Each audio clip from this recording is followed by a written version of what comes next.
Hari ini kita melihat bagaimana kita memelihara persatuan dalam tubuh Kristus. Minggu yang lalu kita mendengarkan firman Tuhan mengenai maksud atau tujuan yang kekal dari Allah Bapa. Satu tujuan yang tetap di hati Bapa. Apakah tujuan yang terdapat dalam hati Bapa dari mulanya? Apakah tujuan itu? Saudaraku, dengan singkat saya ulangi lagi pada hari ini, bahwasanya tujuan kekal daripada Allah Bapa, yaitu supaya Dia memiliki manusia-manusia yang seturut dan segambar dengan Dia sendiri. Itulah sebabnya, saudaraku, Tuhan menciptakan Adam dan Hawa yang segambar dengan Tuhan. Dan Tuhan sangat memberkati Adam dan Hawa. Tuhan sangat mengasihi Adam dan Hawa. Dan Adam dan Hawa memperoleh hak atau kebebasan untuk memilih dari Tuhan. Tuhan memilih, Tuhan memberikan kebebasan untuk memilih pada Adam dan Hawa. Dan diminta Tuhan supaya Adam dan Hawa ini mematuhi Tuhan. Itu sebabnya Tuhan memberikan satu pohon di tengah taman Eden itu yang tidak boleh diambil buahnya ataupun dimakan buahnya. Tetapi sayang sekali setan, saudaraku, penipu. Setan berkata, Adam, Hawa, engkau tidak akan mati. Daripada ketika engkau makan buah batang kayu itu, engkau akan menjadi sama dengan Allah. Tidak pernah manusia ini sama dengan Allah. Tapi Hawa tertipu. Manusia jatuh kepada dosa dan kehilangan kemuliaan Allah. Kehilangan gambar dan teladan Tuhan yang mulia itu. Setelah Adam dan Hawa jatuh kepada dosa, Tuhan tidak berhenti dengan rencananya. Tuhan, kita adalah Tuhan yang Maha Kuasa, saudaraku. Dia Tuhan yang sanggup menjadikan segala sesuatu. Walaupun, saudaraku, kelihatannya rencana itu sudah dibendung, saudaraku, Dia tidak berhenti. Dia sudah siap dengan anugerahnya untuk memulihkan kembali manusia itu kepada gambar dan teladan Tuhan. Untuk ini, saudaraku, perlu pengorbanan. Itulah sebabnya Bapa di sorga mengirimkan anaknya yang tunggal, yaitu Yesus Kristus, menjadi manusia. Manusia semua sudah jatuh kepada dosa dan kurang kemuliaan Allah. Dan akibat daripada dosa itu, jadilah keberatan kepada manusia ini. Jadilah kesusahan kepada manusia ini. Yang dari mulanya bukan kehendak Tuhan. Tuhan menghendaki Adam dan Hawa bahagia. Tuhan menghendaki Adam dan Hawa sehat. Tuhan menghendaki Adam dan Hawa hidup dalam kelimpahan. Demikian juga semua keturunan Adam dan Hawa. Pada mula pertama Tuhan menciptakan Adam dan Hawa, Tuhan berkata, berkembang biaklah, penuhilah bumi ini, dan taklukkanlah isinya. Dari mulanya Tuhan menghendaki manusia itu berkuasa. Tetapi itu tidak kejadian karena dosa. Memang dosa merusak manusia ini. Dosa memisahkan kita daripada Tuhan.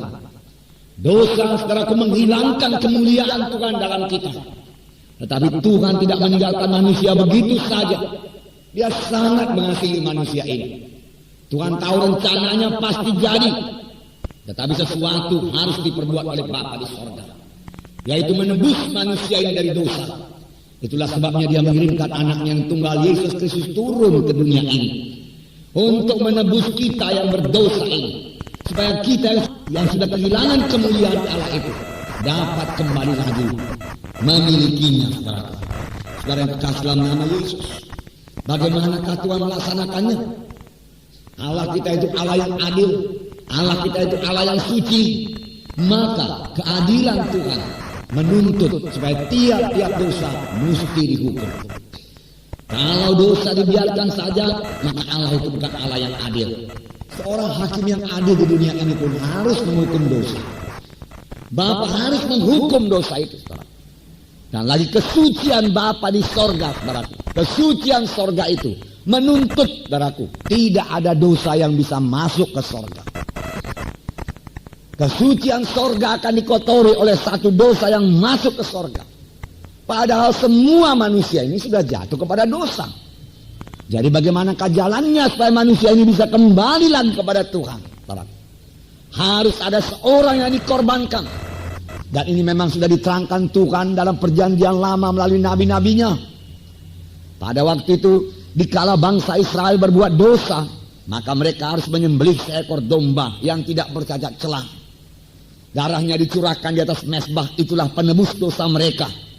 Tetapi sebenarnya darah kambing atau darah domba manapun tidak bisa menghapus dosa manusia ini. Itu hanyalah lambang daripada darah Yesus. Karena hanya darah Yesuslah satu-satunya yang bisa menyucikan kita dari segala dosa kita, saudaraku. Saudara, kemudian Yesus datang dan dia menjadi manusia.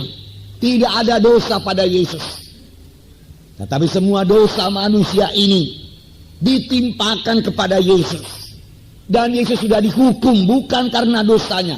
Karena dia tidak memiliki dosa. Tetapi dia dihukum karena dosa saya dan dosa saudara. Dan dosa segenap manusia ini. Itulah sebabnya anak Allah itu, saudaraku, bergumul di Getsemani. Bapa, kalau boleh biarlah cawan ini lalu daripadaku, tapi bukan kehendakku, kehendakmu jadi. Sebenarnya Yesus berkata, Bapa, kalau ada jalan yang lain supaya manusia ini bisa selamat dan sampai ke sorga, marilah kita tempuh jalan itu. Janganlah aku menanggung dosa yang begini keji dari seluruh manusia ini. Tetapi Bapa berkata, tidak ada jalan lain, anakku. Kalau engkau tidak memikul dosa manusia, semua manusia akan ke neraka. 3 kali Yesus berdoa.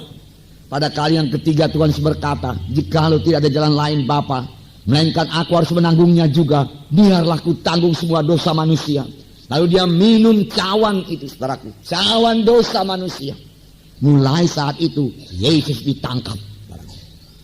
Antara imam-imam datang dan menangkap Tuhan Yesus. Petrus mencoba membela Yesus dengan mengangkat pedangnya dan memarah hamba imam besar. Jatuh daun telinganya. Tetapi Yesus berkata, hai Petrus, sarungkan pedangmu. Apa engkau pikir aku tidak bisa memanggil sekarang ini juga 12 legion tentara malaikat untuk membebaskan kita? Tetapi kalau aku panggil tentara malaikat, bagaimanakah bisa manusia ini ditebus dari dosanya? Tidak ada yang menebus manusia dari dosanya. Sarungkan pedangmu, Petrus. Jangankan 12 legion, 1 legion tentara malaikat sudah sanggup mengalahkan seluruh tentara Roma dan tentara imam-imam. Jangankan 1 legion, 1 malaikat saja sudah cukup, saudaraku. Tetapi Tuhan tidak berbuat demikian. Karena memang tujuannya datang ke bumi ini untuk menebus manusia dari dosa. Untuk mengangkat manusia dari kematian rohani dan memberikan satu kehidupan rohani kepada manusia itu, supaya manusia itu kembali segambar dengan Tuhan. Karena itulah tujuan kekal dari Allah Bapa dari mulanya, supaya manusia itu kembali mulia, kembali kepada rupa dan teladan Tuhan yang kelak dibentuk Tuhan terus, didewasakan Tuhan terus, sehingga menjadi pengantin Kristus, menjadi pengantin Kristus, saudara kekasih dalam nama Yesus. Kemudian Yesus, saudaraku, diadili. Kemudian Yesus, saudaraku, mengangkat salib dari Yerusalem ke Golgota, di mana tangannya dipaku, kaki dipaku, kepala diberi mahkota duri, darah merembes, saudaraku, menetes dari seluruh tubuh Tuhan Yesus. Darah yang suci, darah yang tidak berdosa. Apakah gunanya darah ini dicurahkan? Firman Tuhan berkata, kamu ditebus bukan dengan emas dan perak.